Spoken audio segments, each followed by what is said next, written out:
1825 Russia. Alexander first के बाद Nicholas अपने आप को राजा घोषित कर देता है। ये बात कुछ लोगों को बर्दाश्त नहीं होती और वो लिबरल्स निकोलस फर्स्ट के खिलाफ विद्रोह करते हैं। निकोलस फर्स्ट पूरी ताकत से उनके विद्रोह को तबाह कर देता है और उस रिबेलियन के लीडर्स में से एक कॉन्ड्रार्टी रायलीव उसे फांसी की सज़ा सुना देता है। जब रायलीव को फांसी के फंदे पर चढ़ाया जाता है तो किसी कारण से वो फंदा टूट जाता है। उस वक्त ये सारी चीज़ें ईश्वरी संकेत या फिर चमत्कार माने जाते थे। रस्सी टूटने के बाद रायलीव कहता है, देखा आप लोगों ने, रशिया में कुछ भी ढंग से नहीं होता, यहाँ तक कि रस्सियाँ बनाने का काम भी नहीं। टूटे हुए फंदे की खबर लेकर एक मैसेंजर निकोलस फर्स्ट के पास जाता है। उस वक्त आमतौर पर दोबारा फांसी नहीं दी जाती थी और निकोलस रायलीव के लिए माफ़ीनामा लिखने लगता है। इसी बीच वो मैसेंजर को पूछता है कि क्या रायलीव ने फंदा टूटने के बाद कुछ कहा। इसके जवाब में मैसेंजर हुई घटना को बताता है और बताता है कि कैसे रायलीव ने रशिया का मजाक बनाया। ये बात सुनकर निकोलस माफ़ीनामा रोक देता है और कहता है, अच्छा ऐसा कहा उसने, चलो ज़रा रायलीव को बताते हैं कि ढंग से काम कैसे किया जाता है। और उसके अगले ही दिन रायलीव को फिर से फांसी पर चढ़ाया जाता है। फ़र्क बस इतना था कि इस बार रस्सी नहीं टूटी। आपके शब्द बहुत ही महत्वपूर्ण और गहरी चीज़ है। एक बार मुंह से निकल गए तो आप इन्हें कभी वापस नहीं ले सकते। इसीलिए बात करने से पहले अपनी बातों का ख्याल कीजिए, क्योंकि आपकी बातें आपको मुसीबतों से बचा भी सकती है और मुसीबत में डाल भी सकती है। और यही है ताकत का चौथा नियम, 48 laws of power, law 4। Always से लेस देन नेसेसरी। हमेशा ज़रूरत से कम बात कीजिए। जब आप किसी को अपने शब्दों से प्रभावित करना चाहते हैं तो याद रखिए, आप जितना ज़्यादा बात करेंगे उतने ही नियंत्रण से दूर और सामान्य दिखेंगे। भले ही आपकी बात कितनी ही मामूली हो, अगर आप उसे अस्पष्ट और कम रखेंगे तो रहस्यमयी और महत्वपूर्ण रूप ले लेगी। ताकतवर लोग कम बात करके ही अपने शब्दों की ताकत और उनका महत्व दिखाते हैं। आप जितना ज़्यादा बोलने की कोशिश करेंगे उतने ही ज़्यादा मौके बनेंगे कि आप कोई बेवकूफ़ सी चीज़ कह दें। अनियस मार्कस, जो कि कोरियोलैनस नाम से भी जाना जाता था, एशियन रोम का एक महान योद्धा जिसने रोम को कई लड़ाइयों में जीत दिलाई थी और कई बार शहरों को बड़ी मुसीबतों से बचाया था। ज़्यादातर वक्त जंग के मैदानों पर बिताने की वजह से बहुत कम लोग थे जो कोरियोलैनस को नज़दीक से पहचानते हो। ईसा पूर्व 454 में कोरियोलैनस तय करता है कि वो जंगी मैदानों को छोड़कर पॉलिटिक्स ज्वाइन करेगा और इस वजह से वो हाई रैंक काउंसिल के इलेक्शन में खड़ा हो जाता है। अपने पहले कुछ स्पीचेस में वो लोगों को अपने घाव दिखाता है, किस तरह से उसने 17 साल जंग के मैदानों पर बिताए और उसने वहाँ क्या क्या काम किया। कोरियोलैनस के घाव उसकी देशभक्ति और संघर्ष को साबित करते थे। कई लोग उसकी इन बातों को सुनकर आंसू तक बहा देते थे।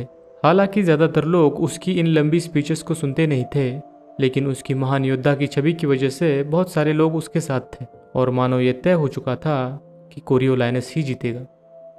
लेकिन इलेक्शन के दिन वो उस मंच पर आता है जो कि खास शिष्ट देशभक्त और सेनेट के लिए तैयार किया हुआ होता है। आम लोग जो ये दृश्य देख रहे होते हैं वो कोरियोलैनस के ऊंचे आत्मविश्वास से चौंक जाते हैं। उस दिन वो एक बार फिर से स्पीच देता है जिसमें वो सिर्फ अमीर और नोबल्स के लिए ही बातें करता है। अपने आप को जीत का हकदार समझकर देशभक्ति के ऊपर अजीब से मजाक बनाता है। उसकी बातों में घमंड और अहम साफ नजर आ रहा होता है। उसी स्पीच में वो अपने विरोधी प्रतिनिधियों का अपमान करने लगता है। वो बड़ी बड़ी बातें कहता है कि कैसे वो अमीरों के लिए रोम जन्नत बना देगा। उसके बाकी स्पीचेस से इस स्पीच का फ़र्क बस इतना होता है कि इस बार लोग ध्यान से सुन रहे होते हैं। एक ही स्पीच में कोरियोलैनस ने अपनी महान योद्धा की छवि को चकनाचूर कर दिया। आम लोगों के लिए वो अब बस एक घमंडी दिखावेबाज था जो सिर्फ अमीरों की परवाह करता था। कोरियोलैनस की यह स्पीच हवा की तरह पूरे रोम में फैल जाती है और लोग इस बात का बखूबी ख्याल रखते हैं कि कोरियोलैनस किसी भी तरीके से जीते ना, और वैसा ही होता है। कोरियोलैनस हार जाता है। हारा हुआ कोरियोलैनस अपने मन में लोगों के प्रति नफरत लेकर फिर से जंग के मैदानों पर लौट जाता है। कुछ हफ्तों बाद रोम में एक अनाज का शिपमेंट आता है और सेनेट के जो मंत्री होते हैं वो डिसाइड करते हैं कि ये जो अनाज है वो आम लोगों में मुफ्त में बांट दिया जाए। लेकिन उसी वक्त कोरियोलैनस वहाँ पे आ जाता है और वो सेनेट को यकीन दिलाता है कि किस तरीके से अनाज आम लोगों में बांटकर शहर का कोई फ़ायदा नहीं होगा, उल्टा इससे शहर का नुकसान ही होगा। अब सेनेट भी कन्फ्यूजन में आकर इस निर्णय को यहीं पे रोक देते हैं, लेकिन कोरियोलैनस नहीं रुकना चाहता था। आने वाली कुछ स्पीचेस में उसने डेमोक्रेसी को यानी कि लोकतंत्र को निशाना बनाया।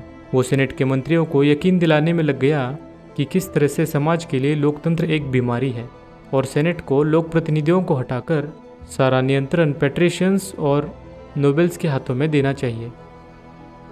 इस स्पीच के बाद कोरियोलाइनस पर लोग बहुत ज़्यादा गुस्सा हो जाते हैं और वो सेनेट के पास मांग रखते हैं कि कोरियोलाइनस सबके सामने आकर लोगों से माफ़ी मांगे, लेकिन कोरियोलाइनस मना कर देता है। इस बात से लोग इतने नाराज़ हो जाते हैं कि शहर में दंगे शुरू हो जाते हैं। इन चीज़ों की वजह से सेनेट डिसाइड करता है कि वो शिपमेंट का अनाज लोगों में बांट देंगे।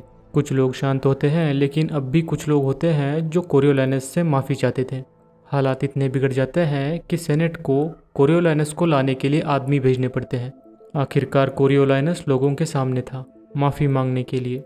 शुरुआत में उसकी आवाज़ में नरमाहट थी, लेकिन कुछ देर बाद ही वो बेबुद्धि इंसान जैसी बातें करने लग गया। उसने लोगों का अपमान किया। वो जितना ज़्यादा बोलता गया, लोगों का गुस्सा उतना ही ज़्यादा बढ़ता गया। आखिर में लोग उस पर चिल्लाने लग गए, तब जाके वो शांत हो गया। लेकिन अब लोगों के गुस्से का अंत होना नामुमकिन था। लोग एग्जीक्यूशन की मांग करने लग गए। वो चाहते थे कि कोरियोलाइनस को मौत की सज़ा दी जाए।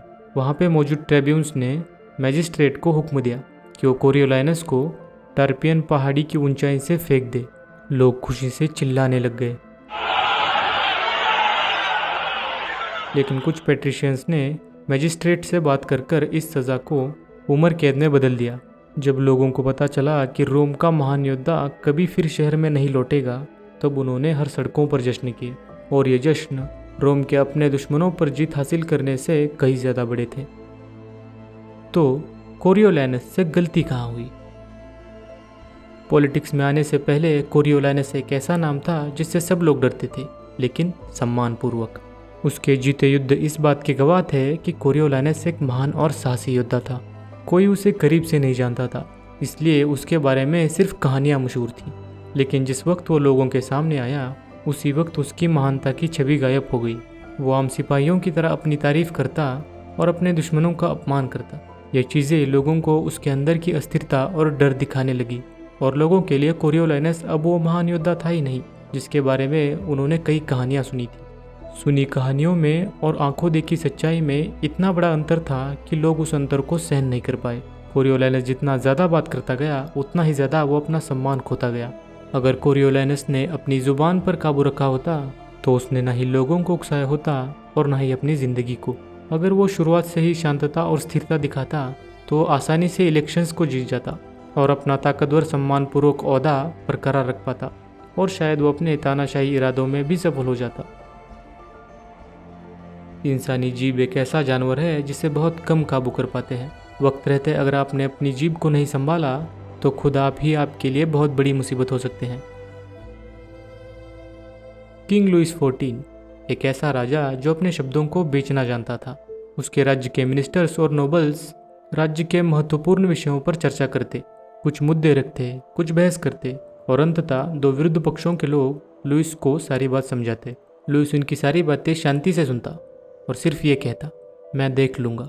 इसके बाद वो मिनिस्टर्स लुइस से एक लफ्ज़ भी नहीं सुन पाते। कुछ दिनों बाद उन्हें सीधे परिणाम दिखते। Louis 14 was a man of very few words. उसका सबसे famous remark I am the state, यानी कि मैं खुद ही राज्य हूँ, बहुत ज़्यादा पॉलिटिकल था। पॉलिटिकल लेकिन अर्थपूर्ण। लेकिन लुइस शुरू से ऐसा नहीं था। वो जब जवान था तो आम लोगों की तरह वो भी बहुत सारी बातें करता था, लेकिन जैसे जैसे उसकी उम्र बढ़ी उसे अपनी लफ्ज़ों की कीमत का अंदाज़ा होने लगा। उसके कम लफ्ज़ों की वजह से कोई उसकी सोच तक को पहचान नहीं सकता था। उसे धोखा देना तो बहुत दूर की बात होती। आप जो सुनना चाहते हैं वो सुनाकर लोग आपको धोखा दे सकते हैं, लेकिन लुइस के बारे में कोई ये तक नहीं जानता था कि आखिर वो सुनना क्या चाहता है। इस वजह से लुइस की खामोशी अक्सर सामने वाले को बेचैन कर देती थी, और ये खामोशी भरने के लिए सामने वाला बेचैनी में कुछ भी बातें करने लगता, और कई बार बातों ही बातों में वो लुइस को महत्वपूर्ण जानकारी दे देते। जैसा कि मैंने कहा, लुइस बखूबी जानता था कि अपने लफ्ज़ों को बेचा कैसे जाए। कार्दिनाल दे रेड्स ने भी कहा है, एक मंत्री के लिए बेवकूफ़ सी चीज़ करने से ज़्यादा कहना हानिकारक हो सकता है। ताकत कई मामलों में दिखावे का खेल है, और आप जितना कम बात करेंगे उतनी ही ज़्यादा ताकतवर दिखेंगे। खामोशी सामने वाले को बेचैन कर देती है, और अगर आप सावधानी से उन चीज़ों पर नियंत्रण रखें जो आप जानबूझकर आपके दुश्मनों को दिखाना चाहते हैं, तो कोई आपके इरादों को छू तक नहीं सकता। एक और बात, मजाक करते वक्त और सार्कास्टिक होते वक्त खास तौर पर ध्यान रखिए।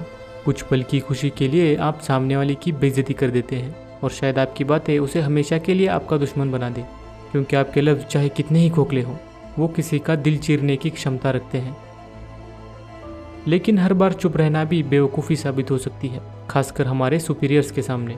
जब आप आपसे बड़े ओहदे वाले इंसान के सामने चुप बैठते हैं, तो वो शांति उसकी ताकत को उकसाती है और आप पर संदेह बढ़ाती है। कई बार आप बेवकूफ़ सी बातें कर अपने सुपीरियर्स से बचे रह सकते हैं और उन्हें इंटेलिजेंट और ताकतवर महसूस करवा सकते हैं। Act like a fool and think like a brilliant. इसीलिए तो आपके लफ्ज़ इतने महत्वपूर्ण हैं। लेकिन हमेशा याद रखिए, जो अपनी लफ्ज़ों की कीमत को ज़ाया करता है, वो ताकत को कभी हासिल नहीं कर सकता। जो इंसान अपने शब्दों पर काबू नहीं कर सकता, वो अपने आप पर काबू नहीं कर सकता, और ये बात उसे सम्मान के लायक नहीं बनाती।